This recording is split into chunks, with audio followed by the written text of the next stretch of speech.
Kamala Harris went on Club Shay Shay and had a conversation. Now, I am a never Harris guy for the record, but I thought, you know what? Let me check this out. Let me watch this. Let me see if she's having the Trump effect in terms of Trump going on these long-form conversations, humanizing himself, having conversations where he's coming across more likable. Maybe that's what's happening. Now, the most obvious thing that people are going to roast them about is just the sheer disparity in views. Have they been ratioed yet in terms of the likes to dislikes? Let's go I'm curious. They got 1 million views in a day. So they're ratioed in the dislikes. It's a plugin that, by the way, shows us the dislikes. And that wasn't the worst part of the conversation. Outside of spending the first couple of minutes talking about what she eats for breakfast and her desire to exercise and how she eats no for breakfast. I eat no for breakfast. Yeah, I eat no for breakfast. Okay. There was mentions, and this is why we're talking about this, where there was mentions of her pastor. Yeah. I didn't know she had a pastor. She's got an overseer, a spiritual overseer. She has an elder. She has got something. She got something. And I've never heard of this from her before. Now, I'm curious if this is real. Like, is she telling the truth? Is she embellishing, or is this a flat out lie because she knows she's really behind in the polls with anyone that's a person of faith and conservatives? So before we get into the things that you want to do once you become president of the United States, I want to go back. When you found out when President Biden called you and said that he was no longer going to seek re-election, and you got that call, do you remember where you were and what you thought when you heard him say? Okay, no. Biden didn't call her. Yeah. She called Biden. She's like, I'm here with my buddy Barack. Pass the phone. Barry, tell him. You tell him. No, you tell him. No, you tell him. He didn't call her. Let's stop the cap. Well, anyway, what are y'all getting on about? That's what he was doing. He's on the beach. Yeah, he's on the beach taking a nap. He did not call you. Yeah. Stop the cap. You guys called him and told him what was gonna happen. That's so good. You bombed the debate. Yeah. It was terrible. You're crashing in the polls. Okay? They called him and told him, step down. George Clooney said, step down. Everyone told him to step down. And then it was official, and you were anointed to be the Democratic primary, which is amazing that the Democrats didn't have a Democratic primary. The party that's about democracy didn't have it. So, I do. So I was home. It was a Sunday afternoon. And my niece, her husband, and their 2 young daughters were visiting and staying with us. And they're a middle-class family. And I grew up in a middle-class. And I promised the kids I'd have pancakes and bacon and everything. Okay. And then after. Is she really out here cooking breakfast for the nieces and nephews or the grandnieces and nephews? She tells Dougie to do that. After that, I had a puzzle for the kids, and we were sitting down to do the puzzle. Okay. And the phone rang. Okay. And it was President Biden. And so that's when he told me. And it was obviously life-changing in so many ways. But, I have to tell you, Shannon, I at that moment, I knew what it would mean, but not in the detail of it, but I certainly understood the seriousness and the gravity of the moment. And actually, one of the first people I called was my pastor.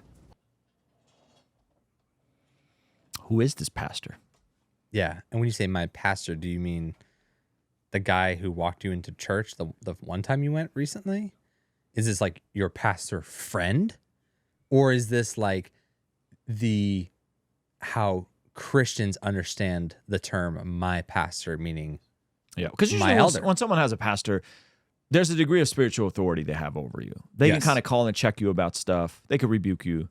They can, and that's not, by the way, that's not like all a pastor is there for. Pastor's there to counsel you. Pastor's there to encourage you. But this pastor thing, I found it very interesting. I've never heard of this pastor. I've never known her to be a churchgoer.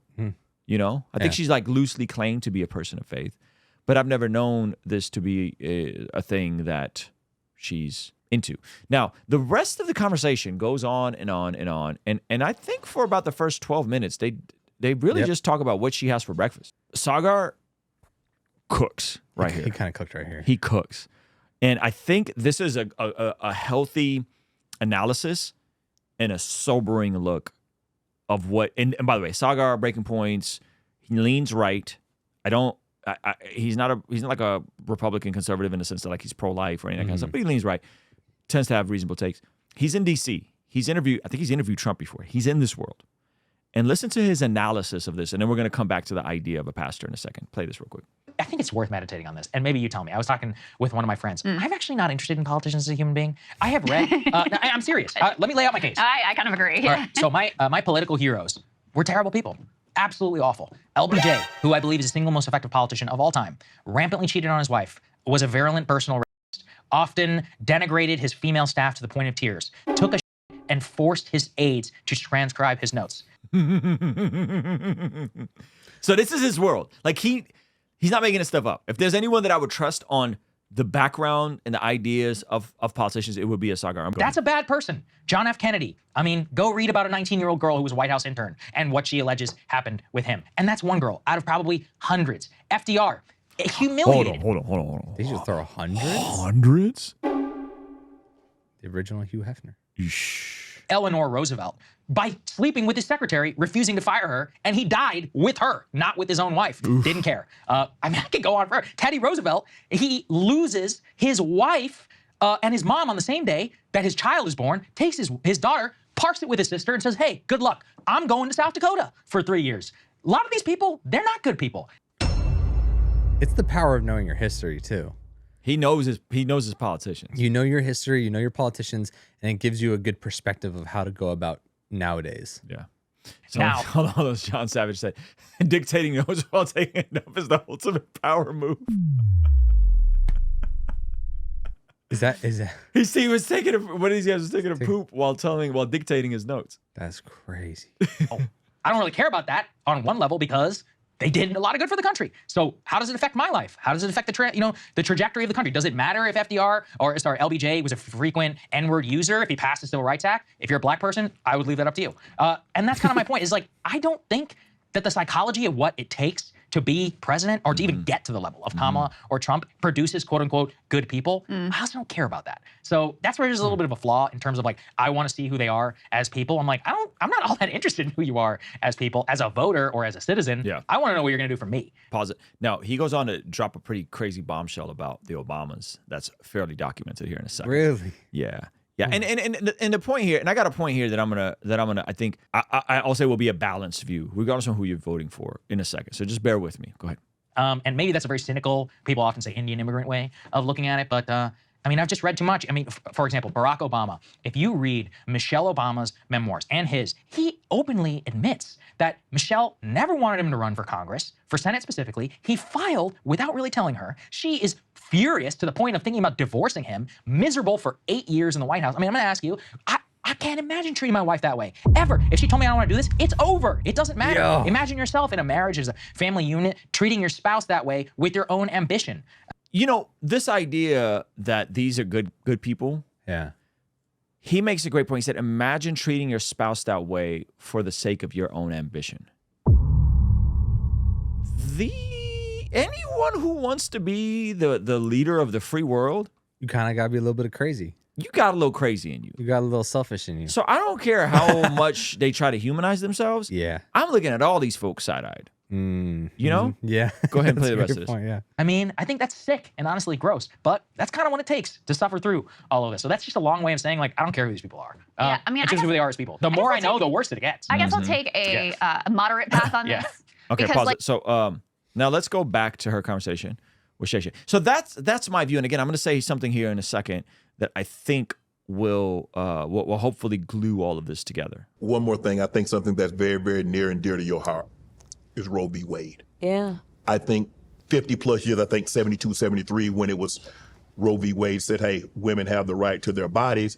And all of a sudden the Supreme Court struck it down Yeah. and says, no, you don't. We have control over that.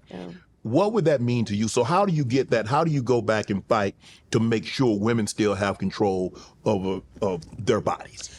So I'm so glad you brought it up. Shannon, first of all, think about one of the most basic rights that you could imagine is the right for you to be able to make decisions about your own body. Correct. Your own body. Your reproductive rights.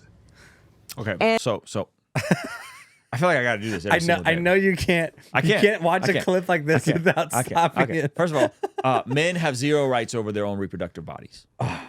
If a man gets a woman pregnant, he has no right in terms of, is that baby going to come to full term? Is that baby going to get deleted? A man has no rights, no reproductive rights in these situations. A woman, even in a marriage, can go behind the husband's back against his well wishes and delete that baby. So no, we don't have that. Second of all, we impose laws on people's bodies all the time. What do you think a speed limit is? Hello. What do you think drug laws are? You can't shoot yourself up. I know there's certain states that are trying to decriminalize it. Oh, how disgusting of you to compare women's right to health care to. So the moment your body impacts other people is the moment you don't get to make autonomous choices, right? Yep. There's someone pointed out the draft. Women aren't in the draft. Historically, women aren't in the draft. Men are in the draft, but historically, men have been drafted. So yes, we have. And two, it's not just your body. It's someone else's body inside of your body. Someone else that has a right to protection, that has a right to not having their life destroyed and not having their body harmed. So the entire premise of this is so goofy because what you got to get into is, what do you define as a human? Yeah. Because it can't just be, I wished it to be a human the moment I decided it was a human. But these are the same people that think you could decide to be a man or a woman, and sometimes even be gender fluid on the same day. Yeah. So from their perspective, I understand the ideology. I understand these sorts of things. Like I understand where it comes from because it's an incoherent worldview. It's just this idea of working in pastors and faith into it is like, nah, stop. Like stop. Just say that we're not gonna do that. And the court just took that right away from women. Well, the court gave that right back to states. Yeah. It's not that they took a right away. It's to say, hey, this is, which by the way, I think that right should be taken away from women. Hello. 100%, all of it, gone. We don't give up to the states. Yeah, we don't allow the state to decide if murder is okay. Yeah. Vehicular manslaughter is still a crime. You hit somebody with your car and someone else died, that's still a crime. So no, you kill a pregnant woman, you get charged with double homicide. Yeah. So no, if it was up to me, it would be completely gone. Yep. But thankfully for you guys, I'm not running the country. So what's happened is Roe v. Wade was a federal allowance of this barbaric act. Yep. And that has been struck down to the state level, and individual states can decide what they want to do. That is different. That is not the same. Decisions about their own body and not have their government tell them what to do. And I think an important emphasis for me is you don't have to give up your faith or deeply held beliefs on this subject to agree the government shouldn't be telling her what to do. If she chooses, she'll talk with her pastor, her priest, her rabbi, her imam, but not the government telling her. And we need to fight against this. We need to understand how many women are suffering miscarriage and being denied help. Okay. That we talked about this yesterday. Why is that? That's because of stupid doctors. Stupid doctors. I don't know any single pro-life advocate, any single person who, by the way, to be fair, Lila Rose is like, I don't know if I'm gonna vote for Trump because of his position on the shifting. That doesn't make sense though. Well, she's not saying she's going to vote for Harris. She's saying, I don't know if I'm going to vote for Trump because he's changed his mind and is not proposing an all-out ban.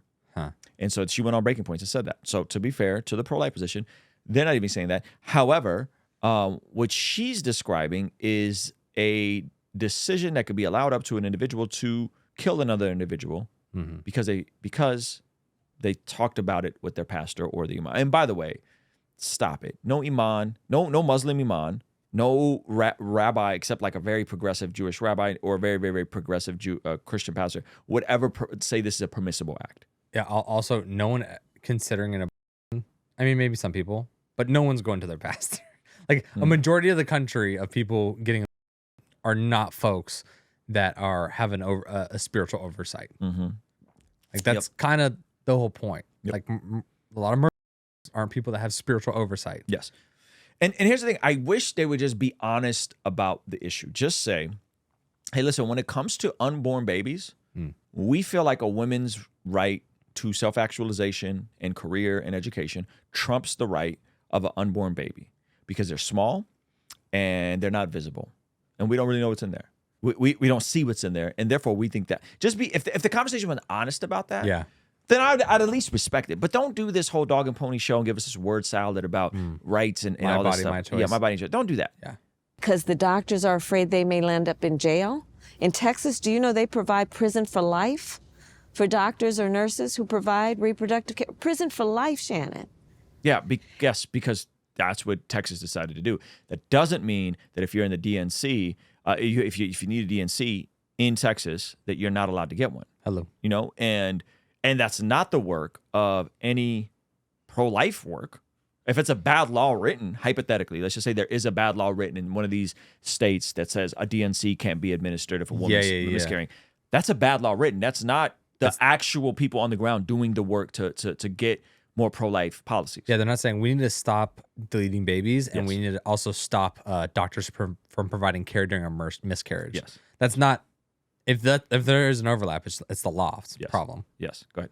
In the state of Georgia, a beautiful young woman, a mother of a 6-year-old son, died because of these Trump bans. And so what happened in Georgia? See, again, it's just like there's just the nonstop line. What happened in Georgia? The lady drove to North Carolina. She took the actual abortion pill.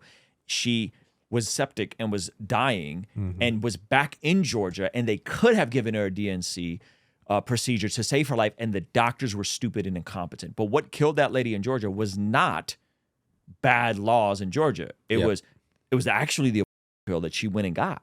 Hello. That's what actually took her out. The majority of black women and the men who love them live in the South. Yes. Do you know in every state in the South except for Virginia, there is a Trump ban? Good.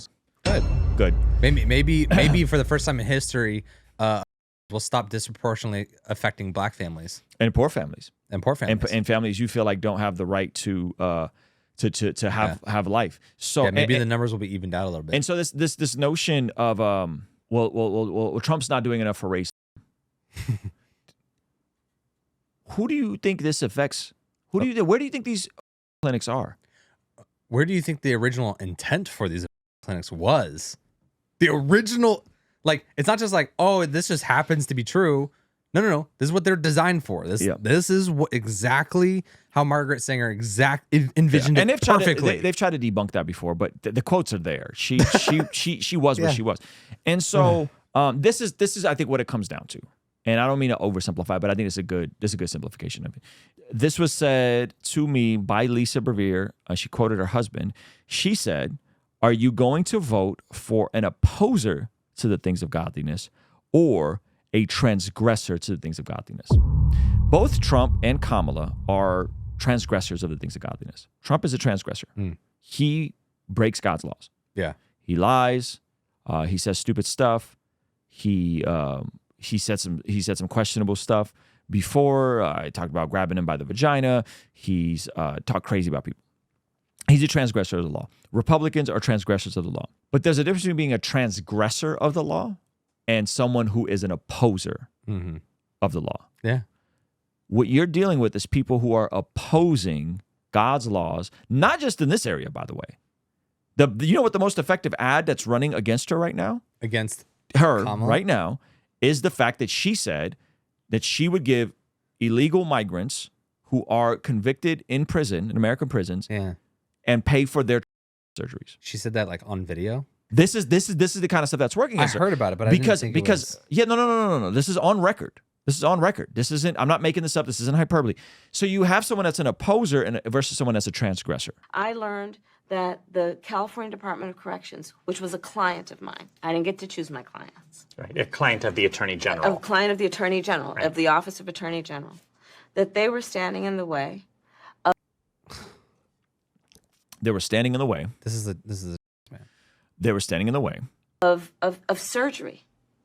For prisoners. For prisoners. And there was a specific case. And when I learned about the case, I worked behind the scenes to not only make sure that that transgender woman got the services she was deserving. So it wasn't only about that case. I made sure that they changed the policy in the state of California so that every transgender inmate in the prison system would have access to the medical care that they desired and need. And I believe it was not only, I know it was historic in California, but I believe actually it may have been one of the first, if not the first in the country, where I pushed for that policy. She's saying it like that's a dub. And this is at the height of the trans issue before they gave it up. Before they were like, oh, throw in the towel. So Matt Walsh wins. Yeah, like this is craziness. This is craziness. So I'm a Never Harris guy. I'm not saying you got to go vote for Trump. I am not saying that. I'm not saying that. I'm a Never Harris guy. Yeah. I cannot bring myself to her. And it's also because I've followed her very closely. I've been following her since her very first Breakfast Club appearance, which if you look at the comments on that, she got dragged in that. She got ratioed in that 2018. And she was running for president. She was the worst performing in that election. And she had a moment where she tried to torch Joe Biden for being racist, and then became his VP. And then he asked her about that, and she was like, "Oh, it's just politics. It's a debate." But isn't that like she had the I was that little girl moment. So I'm a Never Harris guy. I don't know. You gotta really hate Trump to be voting for her. Like you really gotta hate Trump to be voting for her. Yeah. You know, and I just think I can't rock out with that. Hey, thank you so much for checking out the video. Comment down below and let me know what you think. And be sure to check out this video that YouTube is recommending just for you. Let me know if they nailed it. All right? I'll see you over there. Peace.